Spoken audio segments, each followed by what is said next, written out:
Disclaimer: the We Are One podcast aims to shed light on the abuse experience within the Independent Fundamental Baptist Church. The stories shared are from survivors who bravely recount their personal experiences. It is important to note that unless an abuser has been convicted in a court of law, they are presumed innocent until proven guilty. The podcast does not serve as a legal judgment, but rather as a platform for survivors to share their truth. Now let's get into today's episode. Here is your host, Olivia.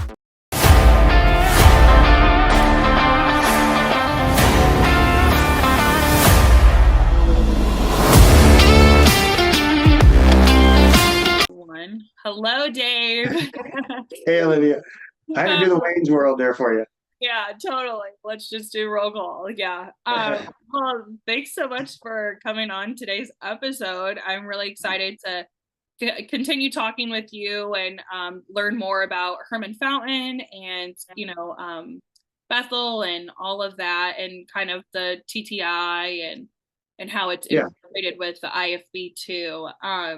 So some people may recognize you because you were on a Teen Torture Inc. on HBO Max, but just in case if, the listeners have not seen it or know who you are, maybe kind of give a little introduction about who you are. Yeah. And definitely, like I was saying earlier, we appreciate, I'm sure everyone that goes on your podcast, we appreciate you lending your platform as a voice for everybody. So it means a lot to me. I'm sure it means a lot to a lot of other people, but so we recently had a film come out on HBO last year in July called Teen Torture Inc.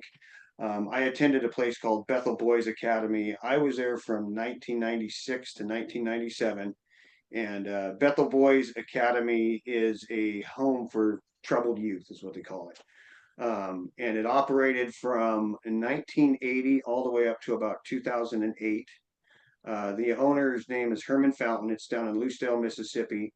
And I think it operated from about 80 to 87. And then there was an actual raid. Herman Fountain got arrested during that raid for assaulting a police officer. The facility shut down for, I believe, like 3 years while he went to prison. Then when he got back out, he reopened the facility. No background checks. He gets out of prison and he opens a facility for troubled or wayward kids. And a lot of people think, I was just with a group the other day of kids that were on probation for going to juvenile hall. There are more things out there. There are these facilities out there. Kids think, hey, I go to, or parent, I'm going to juvie, and that's about as worse as it gets. No, there's worse places you can get sent to as a youth. And so that's what these places all are. They're called troubled teen facilities. They're basically designed to house children under the age of 18 for many reasons. I mean, myself, I was sent there because I was a runaway and a troubled youth. I'll talk a little bit about that. Some kids are considered throwaway kids, where maybe their parents have gotten a divorce or gotten remarried and they just don't want to deal with a child. So they send them off to these facilities. Some kids are court ordered there. Some kids are involved with gang violence, drugs. I mean, it just varies. And these facilities operate all over the United States. Unfortunately, lots of these places claim to be Christian facilities or tied in with the IFB, which Herman Fountain was and Bethel was tied in with the IFB. And that way they can remain untouchable, if you'll say it, where facilities can't, or like law enforcement and organizations can't come in, regulate these facilities because of the separation of church and state. So they operate all over the U.S. It's $1 billion industry. I'm not going to say all facilities are bad, because I've heard from some kids that have been sent to them that have had good experiences, have changed their life. But unfortunately, with the lack of regulations, there are facilities out there. Even today, Bethel was shut down in 2008. There's facilities out there today that are receiving multiple complaints of abusing children. Facilities over the last 5 years multiple facilities have been shut down. And now we're finally starting to get these regulations that people have been kind of wanting and fighting for years and years and years. But it's $1 billion industry. And I was sent from Seattle to Mississippi, taken by a bounty hunter. And you'll notice with a lot of these places, there's no kids from their home state. Like when I was in Bethel in Mississippi, there were kids from California, Washington, Chicago, New York. I never once met a kid from Mississippi there. And it's a lot easier to get away with what you're doing when the parents can't show up on site, when you're in another state, so it's really tough to prosecute. And there's all sorts of little loopholes you've tried to, expose. These facilities get shut down, and then they just go to another state and open up in a different name. So, it really is, it's a huge problem, but I think now the public is becoming aware of it, and, laws are getting changed, and, kids do need help. And I think these facilities have a huge opportunity to help kids in a positive way. So that's kind of a overlook of Bethel and kind of the troubled teen industry as kind of a national whole, I guess. Yeah. So let's talk a little bit about Herman Fountain first.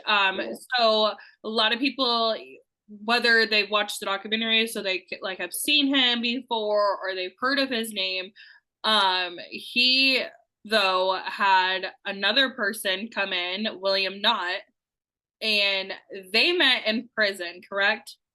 That's what I believe so. Yes, correct. Okay.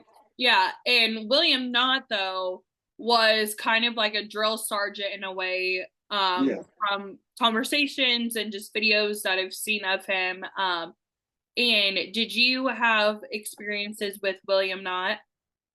I did not. I've only talked to him on a collect call from prison, because he eventually got sentenced to prison for almost 30 years for what he did at Bethel Boys Academy. Then he moved and started another facility in Alabama.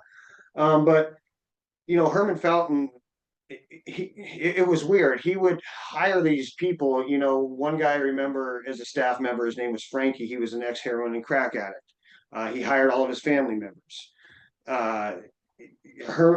William Knott was an ex-Marine drill sergeant. So Herman Fountain was, and that just completely blows my mind how you can have these people watching over children with no background checks. I mean, it's insane. Like I said the other day, I was doing some things with volunteering a little bit of time with an organization that works with youth and probation. And to get really involved, they want to fingerprint me and do all this background stuff. And that should be the case. You're working with children. Yeah. So yeah, it's crazy. Yeah, and so William Knott, I got lucky enough. I left about 2 months before Knott got there, and so I've talked to a ton of Bethel guys, and you know, I'm never going to take away anyone's situation, because it's traumatic no matter what you went through when you're going to these places, right? First, you have the loss of your family and your loved ones, and you feel like you lost your freedom. The list goes on and on. I thought I had it tough at Bethel, but after talking to people, Bethel got a lot tougher and a lot more abusive and a lot crazy stuff. I mean, William Knott brought in sicking pit bulls on kids. They would hold on to electric fences and be sprayed with water as punishment and call it Ride the Lightning. They would drown and resuscitate kids, waterboard them. Insane, kids would come there as initiations. They were made to shave their heads. They would get their whole bodies cut with razor blades, all sorts of stuff. There's a 240 count civil charge that Herman Fountain got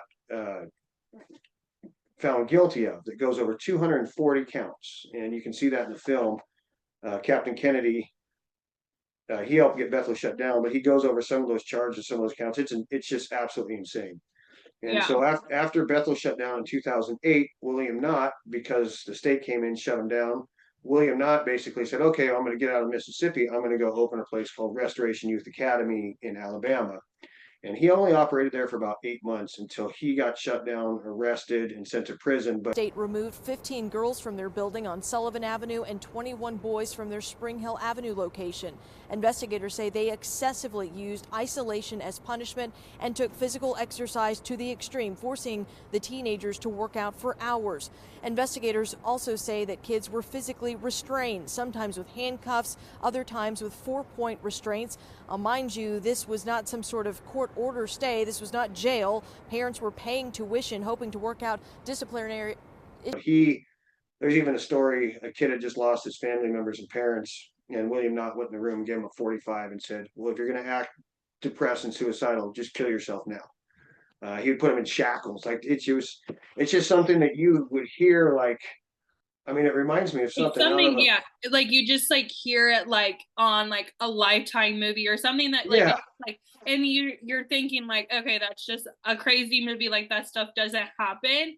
And then it's like, no, it really does happen. Like, where do you think these people get ideas from? Like the based on true event movies. Yeah. It's like this. And he was, William Knott and Fountain both. I mean, they just, one thing that they did really good too, which is too bad, is they're really good at getting the kids to do the abuse as well, to try and keep their hands clean. Which is huge. And that I feel like in the TTI or just really these homes, like speaking with Jonna and a couple other people too, they would say like, the hardest thing is like living with themselves, knowing what they did to others, because it was their way of like getting their hands dirty without getting their hands dirty. They would make these kids, be mean to each other and fight and cause people to have broken ribs and all this stuff. And so that's really huge in that environment, I should say. So you talked a little bit about why you got sent there. You said that, you were a runaway and that a bounty hunter. All I could think of is the dog bounty hunter, like, and I know that's like, I know he's not the one who took you there, but like all I think of is that. But yeah, it's bounty hunters is a big industry, and one of the things, talk about that process. Yeah, one of the things too, I think that's important to know is, I mean, transporting anybody across state lines without that person's permission, even if they're a minor, is illegal.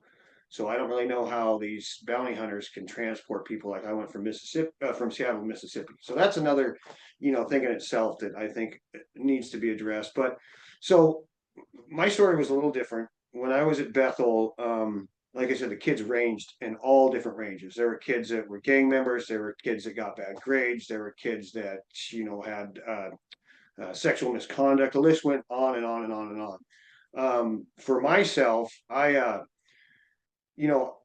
12 years old, I got arrested for making a pipe bomb. I was a runaway. I was, by the time I was 13 and 14, I was around kids shooting up heroin. I held a room for 8 people. I held the squeegees for 8 different people while they shot up heroin and all nodded off in front of me at age 13. My parents, I didn't necessarily have a bad background. My parents were Christian parents. I just had a lot of freedom. My mom just thought, oh, my son would never do that kind of stuff. And really, I was doing that and more. I was selling drugs by the time I was 15. My parents they eventually found out that I was smoking weed. And so they tried to send me to rehab and different things. I would just run away. I mean, there was one time when they came in and confronted me and said, we're physically taking you. I said, just a second, ran out of the window. They drove after me in their car while I rode off on my bike. I mean, I wasn't going to go. And if I ever did get arrested, it was like, okay, well, jail's not that bad, whatever. I'll get back out. So I knew something had to happen to me. I mean, I knew something was going to happen. And I figured I would just either get sent to rehab or get sent to juvie for long term. And eventually me and my friends, we had stolen a car. It was his uncle's car or something like that. And we're like 15 years old driving around, and we had all these drugs with us.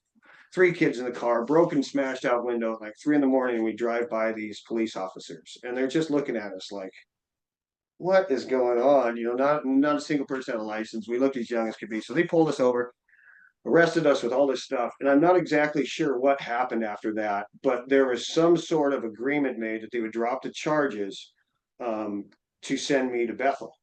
And so I didn't know it at the time. I just, I knew something was going to happen. And so I actually snuck home one day. I was skipping school. I snuck home to get some drugs and some whatever I was getting, snuck into my window, and I heard my mom up there talking on the phone to my grandma. And she was going over this big plan that 2 bounty hunters are going to come get me at night. They're going to do this. And unfortunately, that happens. Like, imagine how traumatic that would be to be woken up at 2 a.m. And they do it to girls and guys. It's not just guys. Woken up by 2 big dudes that grab you and zip tie you or whatever they do and put you in the back of a big van and take you away. I mean, I have heard some crazy horror stories from people. I mean, that's traumatic enough as a child. I mean, have you ever been kidnapped before? Kidnapping is nobody wants to be kidnapped. That's pretty messed up. So, but I had heard the whole thing going on, and I'm going, what the heck? So I had made my mind up that I was going to run away for good this time because I had ran away like 3 or 4 times. The police had arrested me and they would drop me off at my, one time they took me to my friend's house where my mom hid me under the basement while my parents were looking for me, all this crazy stuff. So I said, okay, well, I'm done. I'm going to go. I was in Washington. I was going to go to Oregon and I'm done. I'm never going to see my parents again. And, I truly believe by God's grace that didn't happen, because unfortunately, if I, Bethel sucked, but if I had ran away, I don't know where I'd be. I'd probably be dead. I've lost so many friends, I can never say what would happen. But luckily enough, uh, it sounds weird, but luckily enough, I was sent to Bethel. Sounds very strange, but so I knew they were going to come at night. I didn't know when. And so my plan was I grabbed 2 big butcher knives and I had them under my bed. So when they came, I was going to stand up like this and say, "You're not taking me." I was going to run out the window and go.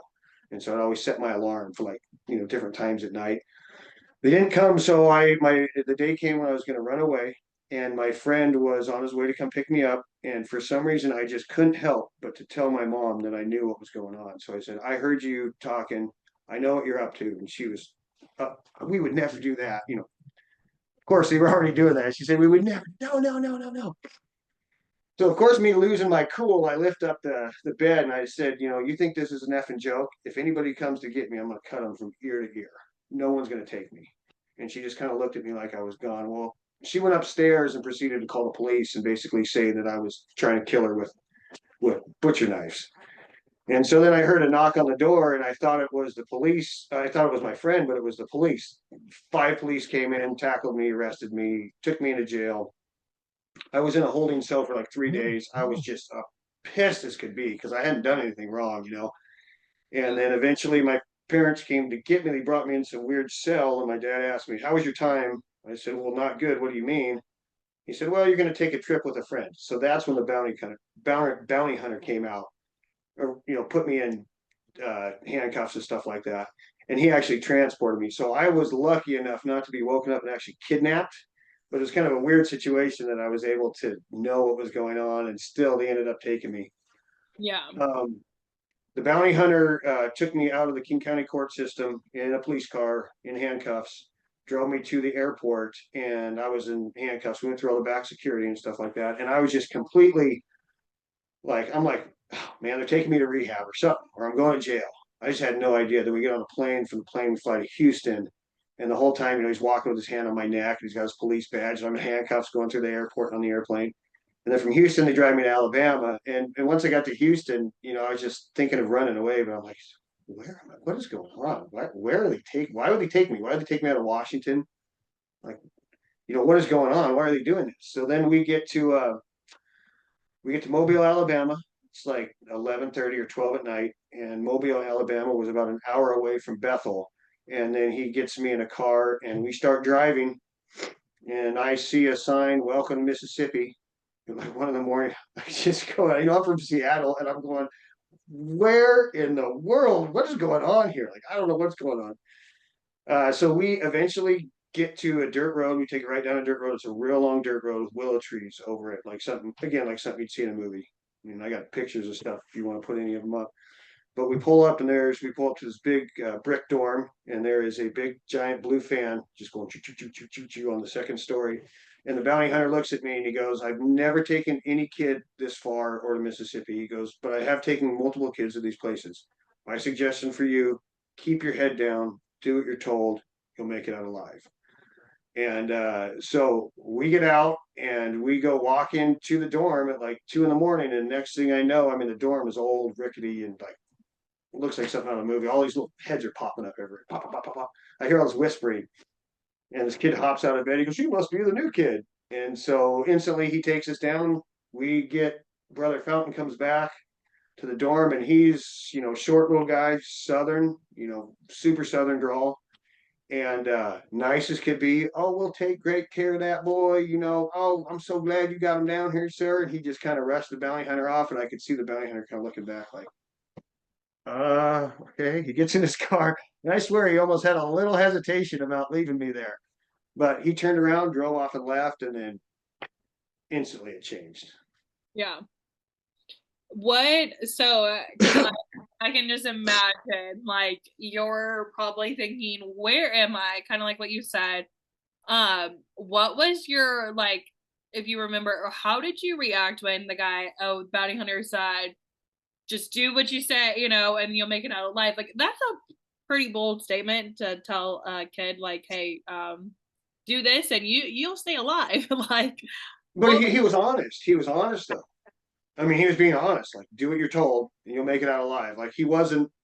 He knew He where he was wasn't, taking. yeah, he wasn't playing around. Like, he No, he knew. wasn't playing. He knew he had taken kids to other places and seeing this place down south, out in the middle of absolutely nowhere. He's probably going, okay, I'm hope I'm not, I'm hope I'm not dropping this kid off to get killed somewhere or something. So the whole thing was just a shock to me. And then instantly they start searching me, and instantly it's just like, boy, like, yes, sir, no, sir, and it's like 2 in the morning. I don't even know what's going on. I'm just like, and then they search me and take me in the dorm. The dorm had about 20 bunks, 10 on each side, 2 stories, and there was a top story.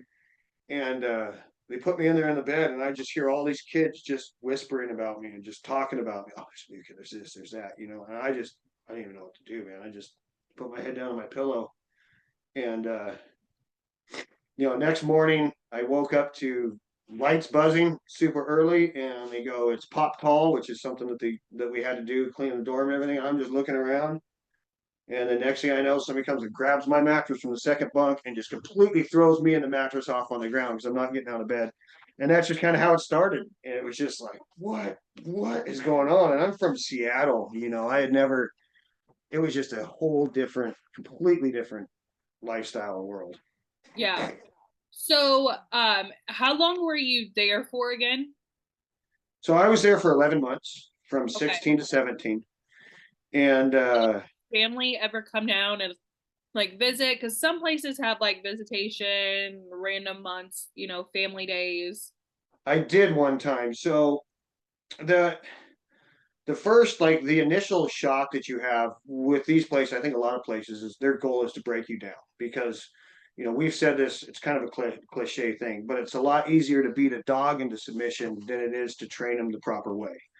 And what's messed up is that works with a kid too. I mean, you want a kid to conform, you beat them down and give them enough fear, they will do what they're told. Now, does that help in the long run? You're getting beat down, and like, no, what it creates in the long run is, fear, trust issues. The list goes on and on and on and on and on. That's why it's not good just to beat kids into submission. But that was their goal, to break you down. And the first, like, my initial week was just like, what is going on? I mean, everything from fights to it was down south, so they ran it like a slave chain gang. I mean, we were on, I don't like to use the word, we were on what was called the N crew. So that's what they call us. We were down in Mississippi, and we would dig ditches all day long. We could sing hymns. We couldn't talk, just like they would do back to the slaves down in the South. We had a foreman or a leader walking around us, got out of line, push ups, talk too much, he'd get the other kids to beat you up. I mean, it was insane. Now, with Herman Fountain, how much, like, church indoctrination did you guys do? Like, because, like, some places, like, in your free time, you like with Lester Roloff, for example, it was read your Bible every chance you can get. You got to, study scripture and stuff like that. And I know that Herman Fountain, like, preached, and you guys went into, Yeah. the church or whatever. But how much was that incorporated? Only on Sunday morning. So Sunday morning, because it was Sunday, was the only day we didn't have to work.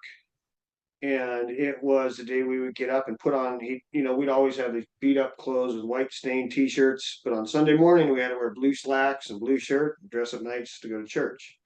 And on one half would be the boys, and one half would be the family members, and some people would come from the town and go to the church. So was the church on property, or did you Yep. guys leave and go? Okay. No, it was on the property. Yeah, it was on the property. And just a little side note on that, the craziest thing, Bethel, the facility is torn down now. But I actually went a couple years ago and attended church in that same church. The church is still left, and there's another, somebody else has bought the church. And it was just the craziest experience. I mean, the person that owns the church was not involved with Bethel in any way. They tore all the grounds down, but they left the church. It was bought out, but they still got the same stuff, the same pews. I mean, it was like, Oh man, it talk was, about that. What was that like though, to go as an adult? um, well, I'll get into that in one sec, because that kind of goes with the film, because we were with the film Okay. crew when we were doing that. So, but to your earlier question about talking to my parents, so they won't let you talk to your parents for a minimum of 2 weeks to a month. And so the first time I ever got to talk to my parents, I was we have these steps where you call your parents, and I'm like, Mom, Dad, oh my gosh, this is going on, that is going on, blah, blah, blah, blah, blah, blah, blah. And they're like, oh, that sounds like it's kind of difficult. And they kind of dismissed me and hung up. And I'm going, what's going on? Okay. Next thing I know, get up here. Herman Fountain and Frank, they were up there listening to my phone conversations. I didn't know at the time. And right away, he just, boom, open hand slaps me. He's just basically told me, you're in my world. Your parents aren't going to believe you. You're a liar. You're this, you're that, whatever we say goes. So my parents, you know, they were duped. They had best intentions for me. I mean, if you look at the flyers that we have, it's like this great Christian organization, and these kids who love the Jesus, who love the Lord. Are your kids a little bit off? We can help them with the teaching of, the Bible. So they were duped into it. They didn't believe me, and for me, it's really unfortunate, because when I was there, if you ever hit if you've ever hit rock bottom, where you you feel like you've lost everything and you don't want to live, and things like that. It's a tough spot to be in, but uh, I have a weird story. I gave my life to God there, to Jesus, and it wasn't because of Herman Fountain's teachings. It wasn't because of the church messages he went to. He preached hell and brimstone. You're going to die. You're going to hell. You're going to burn. But I was so lost and so broken and so gone after, I fought the system there for like 6 months, and eventually I was just so broken down. I remember lying in my bed one night and just crying and crying. I'd given up on everything. I felt my parents had given up on me. My freedom was gone. Everything was gone. I just basically said, God, if you're real, um, I need you now, because I can't do it on my own. I'm like, I literally wanted to give up, like 100%, like just give up on everything. And I know a lot of people, when you give your life to Jesus or the Lord, you don't have this aha moment. But I had like this aha moment. The next morning I woke up and like everything was different. I didn't care about Bethel. I didn't care about anything. And like I said, it wasn't because of his preachings. It was because of, you know, I mean, prior church and things that I've been to. And like, it was just, I didn't know anything about the Bible, but it was just God, like, I need you now. So in a weird way, it was probably one of the best things that ever happened to me to feel that loss, because if I didn't feel that loss, I would probably be dead, like so many of my other friends and things like that. So, but the town. People would come from the town to listen to his services, his messages, and everybody thought he was just the greatest guy. He brought money into the town. The town was small. You'll notice a lot of these facilities, these troubled teen facilities, if they're in an area where the town is very small, that's kind of a red flag, because they funnel money into the community. Boys run away, girls run away. They bring them back because he tells everybody these are bad kids, these are troublemakers, they're liars. I mean, they would have parades in Lucedale, Mississippi, and he would march the kids through the parades to show the town like how bad they are. Look at the structure they have. Wow.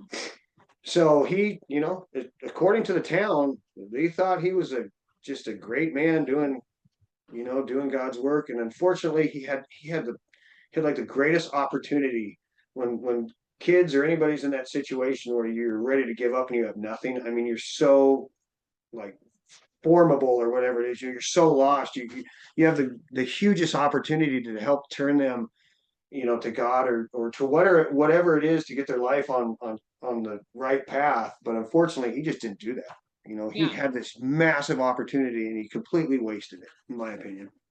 Yeah. And, I think that is just another tactic within the IFB. I mean, just they love tearing you down. So then you feel like you can't be or do anything without them, right? In a way. Yeah. And it's a controlling thing. It's like a narcissist. It's like, oh, they make you very dependable on them. right? Like, because you can't have critical thinking, you can't be who you want to be. It's I gotta tear you down and stuff like that. So that's for sure an IFB tactic, 100%. So with these facilities, definitely like you said, some red flags, being in a smaller area, right? And Mhm. I mean, he's still protected still to this day, right? There's Yeah. still people out there that think that he is this great person and that all of you guys were just these horrible kids and teenagers that just didn't like authority. And even if you don't like authority, look, I never liked authority. I still don't like getting told what to do, and I'm 24 years old. Yeah. Nobody deserves to be treated the way that you guys were treated and so many others around the world. And I think it's super damaging, especially when it's religion involved, because you're a Christ follower, Dave, and to hear that you basically said, hey God, I give it all, right? I don't know what else I can give to you, but I give it all. And to see that even though you went through so many traumatic things there and everything like that, you're thankful in a weird way, right? that Mhm. that you went through that, and that God put you through that in a way so then you can be where you're at now. Yeah. But there was another thing also on the documentary that I thought was really fascinating or intriguing, I guess I should say, is when there was the gas station clerk, they were saying, like, we know that there's stuff that goes on or that went on, but Mhm. when we called, they didn't do nothing or whatever. Did you ever run away from Bethel? I never did, because like the first 2 weeks I was there, I saw somebody run away, and their tactic was to punish the entire dorm, the entire facility, and that kid got jumped and he got his face kicked in and beat like. So anytime someone would run away, they'd get a truck. We gotta run away, and 90% of the time it was not a happy ending for those people running away. So I thought about it a lot. I just never did. Yeah. But there are some crazy stories of people running away. And Yeah. I've heard some I've heard of crazy them. I've heard stories. some. Yeah. Yeah. That's yeah, it's nuts. Now what would you say to a parent who's watching this and they think that they have no other option but to send their kid to a facility? What would you advise them? Because you are a parent too now. Yep. Yeah, I got 3 kids. I think one thing, my parents were really scared of the juvenile system. Like they thought once he gets in the juvenile courts and in the system, he's never going to get out of it. But the juvenile system, especially nowadays, is evolving. There's tons of resources. Like there are tons and tons of resources. So my number one, and I think the number one you'll hear from a lot of people, is keep your kids at home or close if you can. Because sending your kid to another state, well, one, if something happens, like you don't have, you're not a resident of that state. That's a huge red flag right there. And then, if you look at these, if you're looking at facilities, and again, maybe your kid has gone through the juvenile system and maybe something needs to be done with them. I would look at like, is there background checks at the facility I'm sending the kids to? Is there a trained or licensed physician, mental physician or doctor on staff? Is there training requirements that the staff has to go through? Is there, the ability for law enforcement to come inside? Can I, as a parent, come on site? Can I come unscheduled on site? Like if I want to show up, let's say I'm in the area, I want to drive down there tomorrow and stop and see my kid. Can I do that? So if the answer is no to all that stuff, that's a huge red flag. So my advice would be to do your research. When I got sent there, we don't have the internet like we did today, so the research was tough. But today, parents have so many resources and so many tools available to them that they can do their research. And if it's your kid's life, like my parents said, my life depended on something happening to me, which it probably did. But do your research. Make sure that you're making the best decision for your child that you can, because what you do with them as a kid is going to affect them forever, for the rest of their life. And I've talked to so many people that are just so screwed up from going to these facilities. And one of the worst things too that I hear all the time, which breaks my heart, is if God is real, why would God allow Herman Fountain or all these bad things to happen to me from someone who claimed to be that they were a Christian, right? And that's, in my opinion, that's the most damage he's done. It's not the physical damage. It's that for me and for so many people I've talked to that are in drugs and have gone down that path, abandonment and loss, there really is only one thing that will ever truly heal you, and that is, God, that will never leave you, will always be by your side, will always love you. And he's ruined that ability for them to open up to God, trust God, have faith. And that's like the biggest detriment he did, in my opinion. So yeah. I mean, parents, do your research. Do your research, do your research, do your research, do your research is what I can best advise. Yeah. And in Teen Torture Inc., it's you can see you and Alan and other survivors of the TCI going and getting a House bill passed. Can you talk a little bit about that bill and what kind of the logistics of it were, and how can state officials and other people can get involved to help maybe shut more of these places down or create harder laws and stuff like that? Yeah. So the whole thing with I mean, I've done rallies, and Alan Knoll has been a huge part of it, along with so many other Bethel guys. From I'm gonna list some names: Micah D'Annunzio, Chad Miller, Brock, John Moody, Franco Perez. The list goes on. Steve Davidson, Bradley Glansner. There's a whole bunch of us that have been instrumental to what we're doing. And I never thought, like, when we started doing this, I never thought I'd go testify in front of Congress. I'm not an activist. I'm not anything, you know what I mean? But we've testified in Congress multiple times, got laws passed. We've gone to rallies, and really how it started was, I think kind of earlier you were talking about it. When you tell this, I had told the story of going to Bethel, and about 5 minutes into every time I tell somebody, they started looking at me like I was lying. Like, well, that's a crazy story, but are you making that? Oh, okay. And I could see kind of the glaze in their eyes, like, well, okay, buddy. So I just stopped telling anybody. I just shut down. And in 2016, I had a nephew that I started telling it to, and he was really interested. And I pulled out boxes of pictures. He goes, well, why don't you look on Facebook to see if there's anybody out there or anything like that. And I'd never been on Facebook before or anything like that. I'm old. And so anyways, he helped me create a Facebook account, and the first person I ever connected with was Bradley Glansner.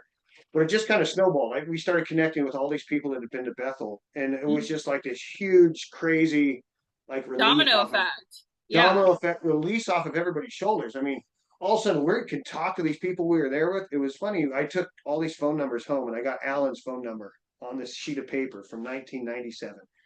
But I never called anybody, and nobody ever called me. It's just like when you get out, you just want to put that place behind you and never think about it. So we ended up in some crazy way creating this huge group, and it was like the best healing for each other to be able to talk to other people that have been through what you've went through. I mean, it was insane. It was just, I think in like a month we had like 100 people that had been there together. It was absolutely nuts. And I spent so many nights just crying and talking with people, and like, it was emotional, and to hear other people's stories and things like that. But long story short, we realized there are still places out there operating today.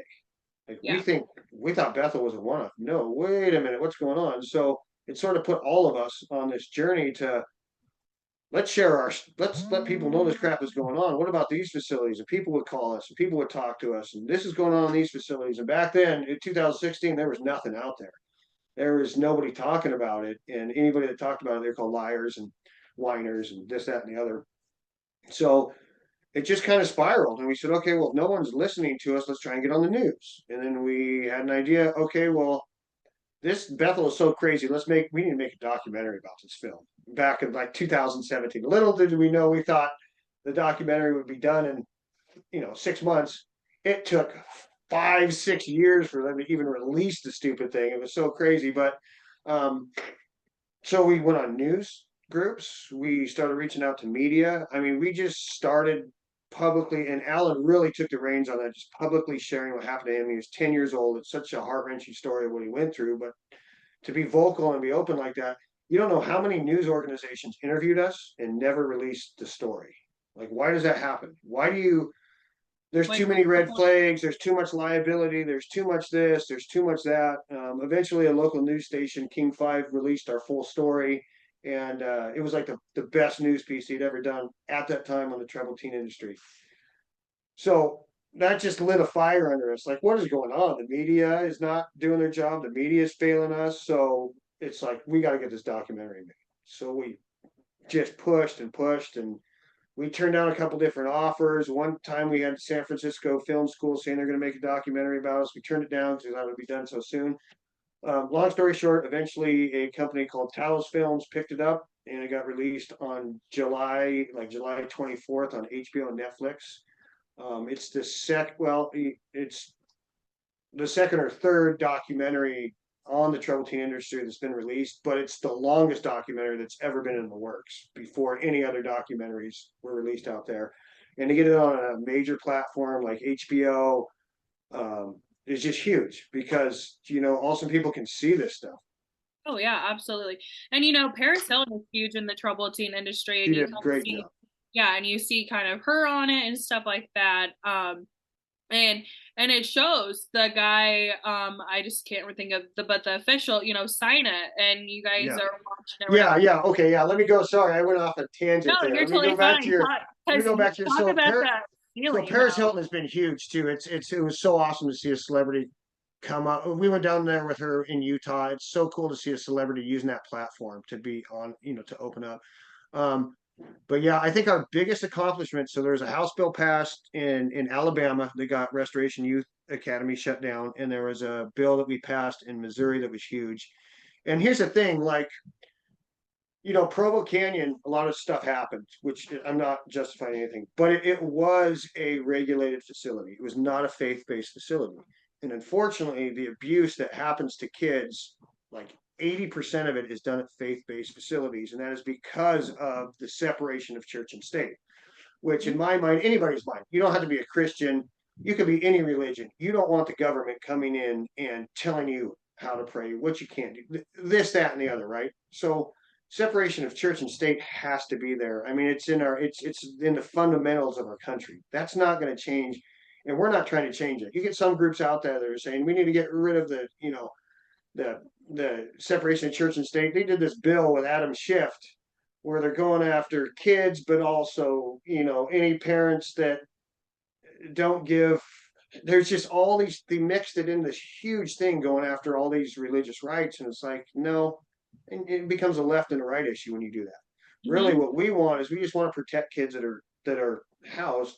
It doesn't matter if you're religious. Does a faith-based place? It doesn't matter. So, in Alabama, House Bill 557 was the best bill that's ever been passed. It should be a template to pass a national bill. It got passed in Alabama, the Bible Belt. It got passed, I think, in like 4 weeks. It was one of the quickest bills to ever pass.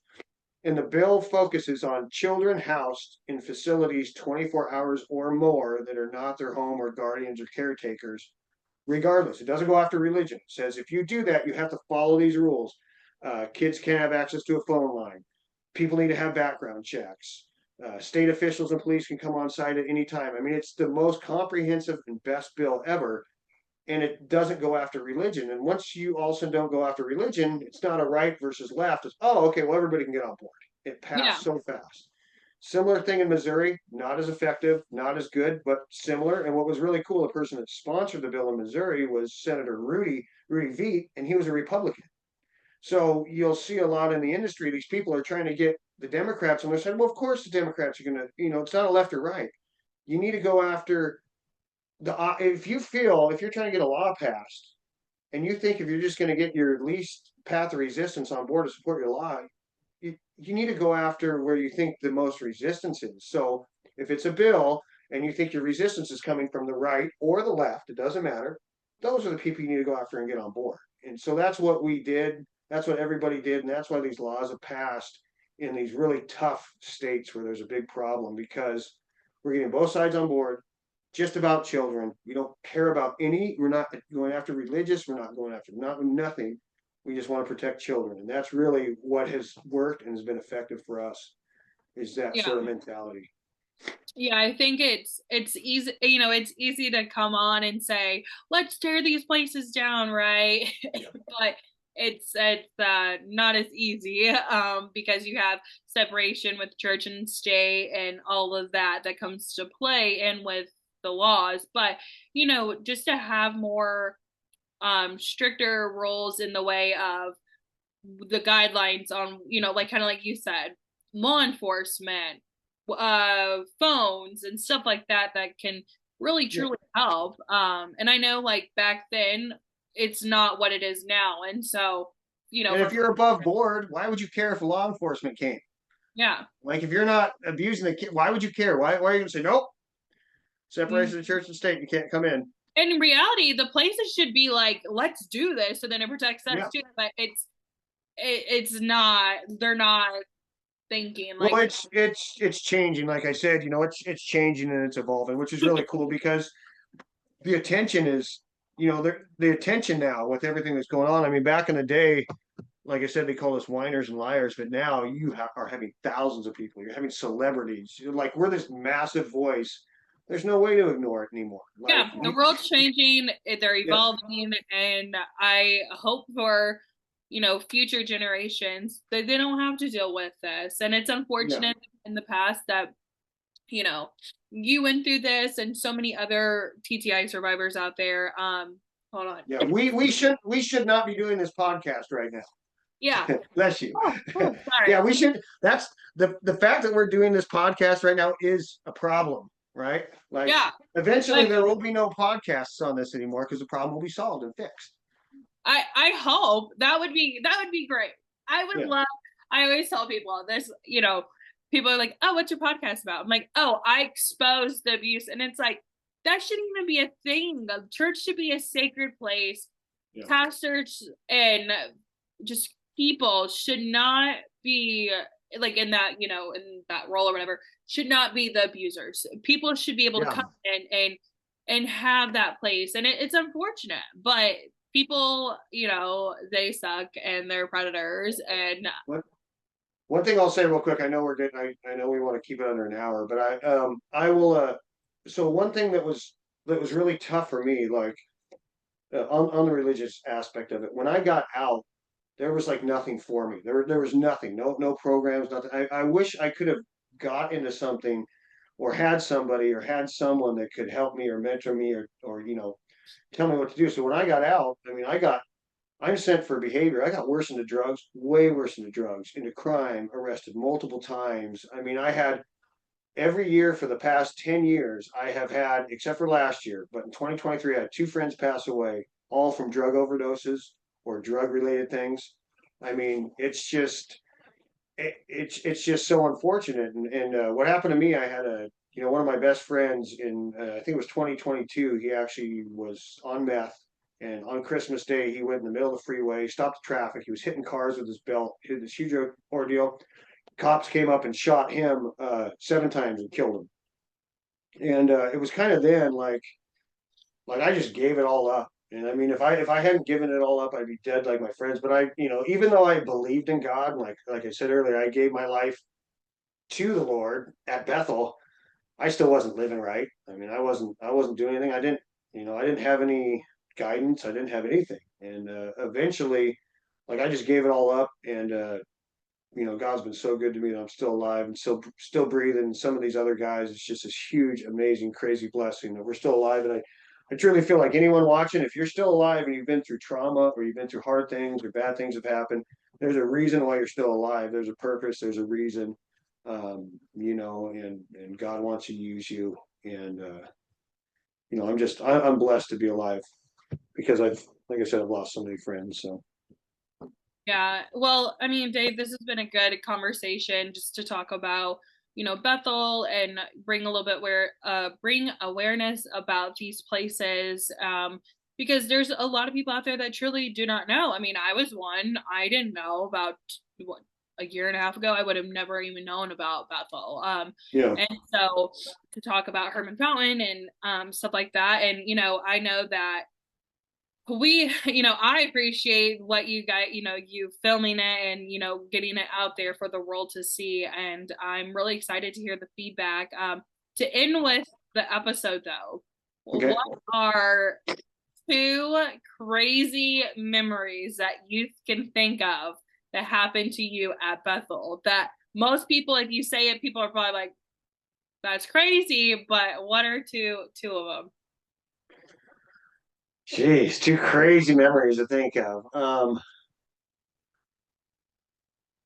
I don't really know. I mean, there was one memory where somebody got like, I don't want to end it on a bad memory. I'll end it on some good memories. So here's the thing, Okay. because we were still boys. We were still boys, and one of the coolest things I ever remember was we would barter, and they had these crazy ant hills, ant piles. So people would stick. We would give people like two sodas or a bag of chips to stick their hands in ant piles, and you get these red ants all over their body, and they're running all through the field trying to get the ants off and stuff like that. Just like stupid, crazy boy stuff. And then another time there was this old nasty pool that was like a swamp dead thing.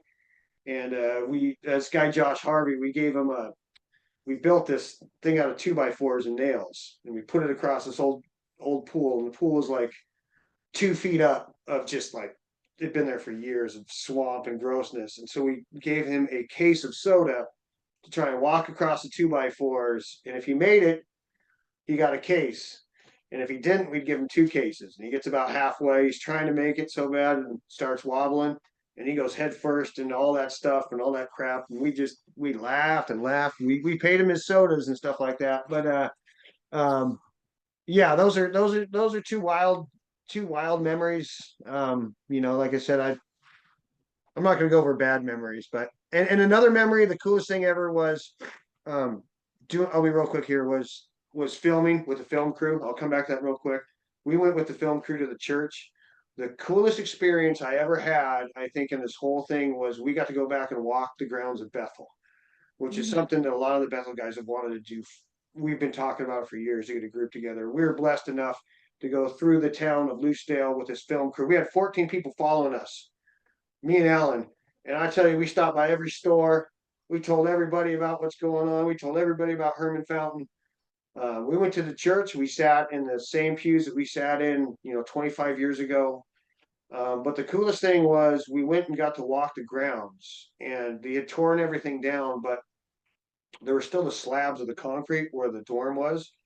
And it was the weirdest thing when I stepped on that slab of concrete for that dorm. I'm not joking. It was like something you see in a movie. Like I could see 100%. There's my bed when I got it. There were like it was the weirdest thing walking through those grounds and that facility. I mean, that was probably the most like not relieving, but like putting it to bed. Healing, like Yeah, healing in healing, a way, healing. Yeah, right? Yeah. we kicked over ant piles, and we just walked around. Oh, remember when that was there and this was there and that was there? Even nothing was there. It was like I was just there. Hmm. And what was cool to me too was to see the church that was used. In my opinion, again, I don't know the church much, but it seemed like a pastor that cared. And to see that they tore everything down but that church, and that there was a congregation of people there that loved the Lord and were following the Lord. So that whole thing going back to Bethel after all those years and walking those grounds was the best. The owner of the church said people are always welcome to come back there, check it out, walk the grounds if they want to. I mean, I encourage the Bethel guys to go do that. I mean, one day we're going to do a reunion down there. We're going to get like 20 of us. And we're That's all going to awesome. storm that place and just walk around and spend a day just kind of reminiscing and putting all that to bed and putting it all behind us. So that was definitely my best memory of this whole journey was going there and doing that. Well, that's awesome. And I'm glad that you were able to do that and kind of have that healing moment and kind of just reminisce on some things. Even if it was bad memories, you were still able to just go there and walk with Alan and kind of just be able to experience that. And the Yeah. reunion thing, that sounds really cool. And I hope you guys can do that. And hopefully it's as healing for others too, the Bethel boys out there. But well, Dave, this has been such a great conversation. And again, thank you so much for Yeah. Thanks, Olivia. I appreciate you guys. And if we go do a Bethel reunion down there, I will hit you up. Oh Who yeah, knows? hit me Maybe up. we'll do a podcast with you with like 20 guys out in the woods. Oh my gosh, Just that be would like be a awesome. 10-minute podcast of all of us And then yapping I away could or be something. like, Herman Fountain, do you want to say Yeah. something? Please stand up. Yeah, please. Yeah. Because I appreciate it. Thank you for, spending time with me. And I know some of the other Bethel guys, and it's not just the Bethel stuff. I know you guys do a lot of different things. So I'm sure everybody appreciates you spending the time and doing that. I know it takes a lot of work. I've done a little bit of it myself, and it's commended. So I appreciate it. Well, thank you so much for speaking on today's episode, and you can stay tuned for next week's episode.